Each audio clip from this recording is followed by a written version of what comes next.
अस्सलाम वालेकुम दोस्तों, मैं हूं आयशा। तो दोस्तों, आज इंडोनेशिया के एक स्कूल का वीडियो हमारे देश में काफी वायरल हो रहा है और इस वीडियो के जरिए हमारे देश के मुसलमानों पर सवाल उठाए जा रहे हैं और ये कहा जा रहा है कि मुसलमान कभी सेक्युलर नहीं हो सकता। और ये बात इसलिए कही जा रही है क्योंकि क्लास में बैठे कुछ मुस्लिम स्टूडेंट्स ने बुद्ध धर्म की प्रेयर के दौरान हाथ नहीं जोड़े। या तो वो खामोश बैठे रहे या फिर उन्होंने अपने इस्लामिक तरीके से हाथ उठाकर दुआ मांगी। खैर, मैं इस पर ज्यादा टिप्पणी नहीं करूंगी, लेकिन आज मैंने उन लोगों के लिए कुछ रिसर्च निकाली है जो लोग ये कह रहे हैं कि मुसलमान कभी सेक्युलर नहीं हो सकता। हाल ही में गुजरात सरकार ने 9वीं और 10वीं क्लास के कोर्स में श्री भगवत गीता को शामिल किया है और ये भगवत गीता ऐसे ही पढ़ाई जाएगी जैसे हिंदी, इंग्लिश या फिर दूसरे सब्जेक्ट पढ़ाए जाते हैं। उत्तराखंड सरकार ने भी हाल ही में एनसीईआरटी को ये निर्देश दिए थे कि वो राज्य के 17,000 स्कूलों में भगवत गीता और रामायण को अपने कोर्स में शामिल करें। साथ ही इन स्कूलों में जो मॉर्निंग प्रेयर होती है वहां पर इन दोनों धार्मिक ग्रंथों के श्लोकों को पढ़ाया जाए। मध्य प्रदेश में साल 2023 में ही ऐलान कर दिया गया था कि स्कूलों में भगवत गीता, रामचरितमानस और वेद जैसी धार्मिक किताबें पढ़ाई जाएंगी। और जिस इंडोनेशिया में मुसलमानों की आबादी करीब 90% है, वहां पर अगर किसी क्लास के कुछ बच्चे बौद्ध धर्म की प्रेयर में हाथ नहीं उठाते तो हमारे देश के लोगों को लगता है कि मुसलमान सेक्युलर नहीं होता। इसलिए इससे बड़ा क्या सेक्युलरिज्म होगा कि जिस देश की आबादी 90% एक धर्म की है, जहां पर दूसरे धर्मों का बराबरी का दर्जा मिल रहा है।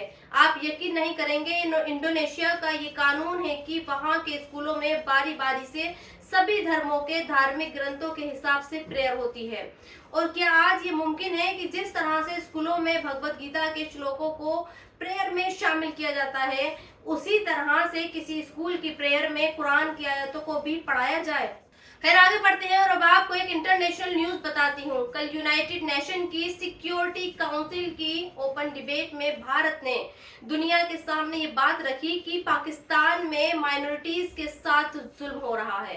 खासतौर पर पाकिस्तानी लोग वहां रहने वाली हिंदू धर्म की औरतों के साथ जुल्म करते हैं और ये जुल्म सेक्सुअल वायलेंस के फॉर्म में होता है।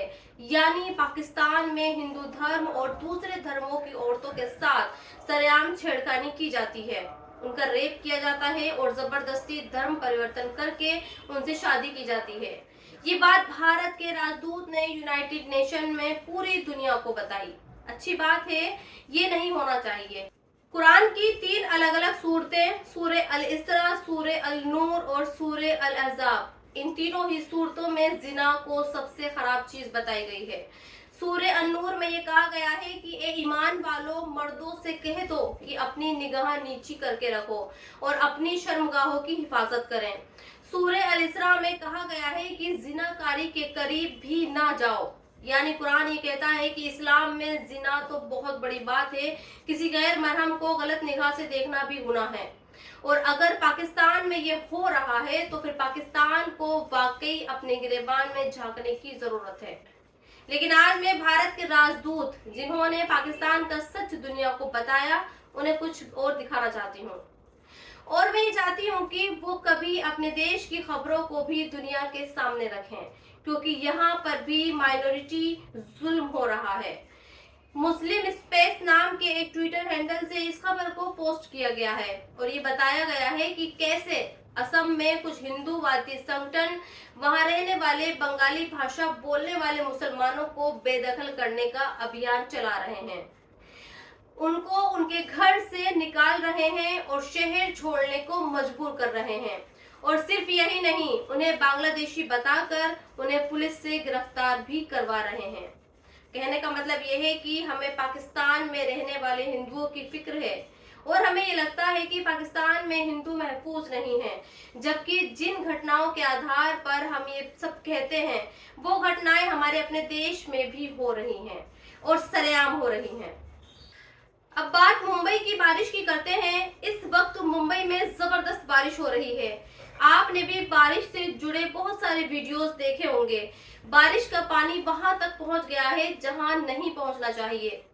एयरपोर्ट, रेलवे स्टेशन, बस अड्डे और रिहायशी इलाके सभी डूबे पड़े हैं। लेकिन इतनी बारिश और इतनी बॉर्डर लॉगिंग के बावजूद कोई भी बीजेपी से जुड़ा नेता सवाल नहीं उठा रहा है और सरकार से ये नहीं पूछ रहा है कि हर साल आने वाली इस बारिश से निपटने के कोई इंतजाम क्यों नहीं किए गए।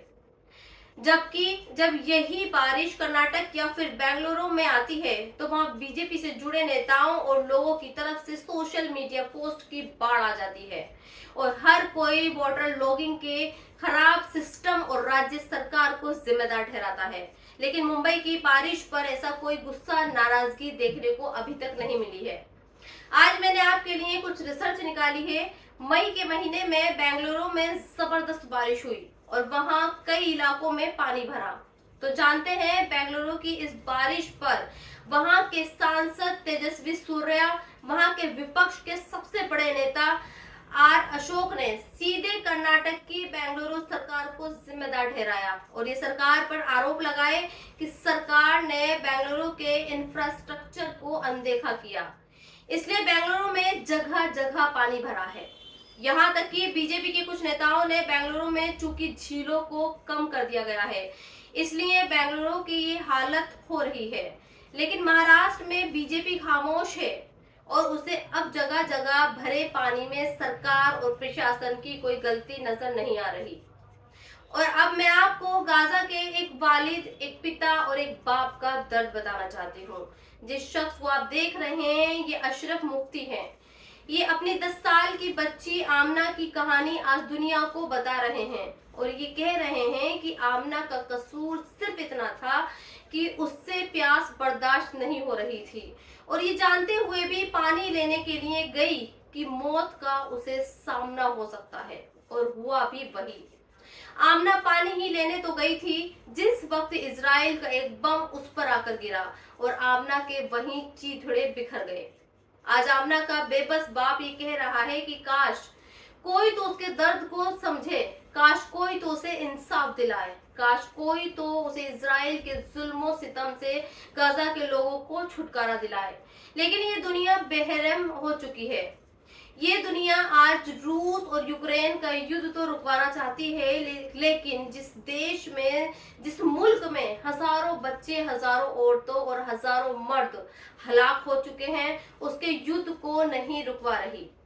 आज मैं इजराइल से पूछना चाहती हूँ कि क्या उसे 10 साल की बच्ची भी हमास की आतंकवादी नजर आ रही थी, और अगर नहीं आ रही थी तो फिर उसने इस मासूम पर बम क्यों गिराया और इसे मौत के घाट क्यों उतार दिया। कुरान में सूरह अल इमरान में ये कहा गया है कि अल्लाह जालिमों को पसंद नहीं करता।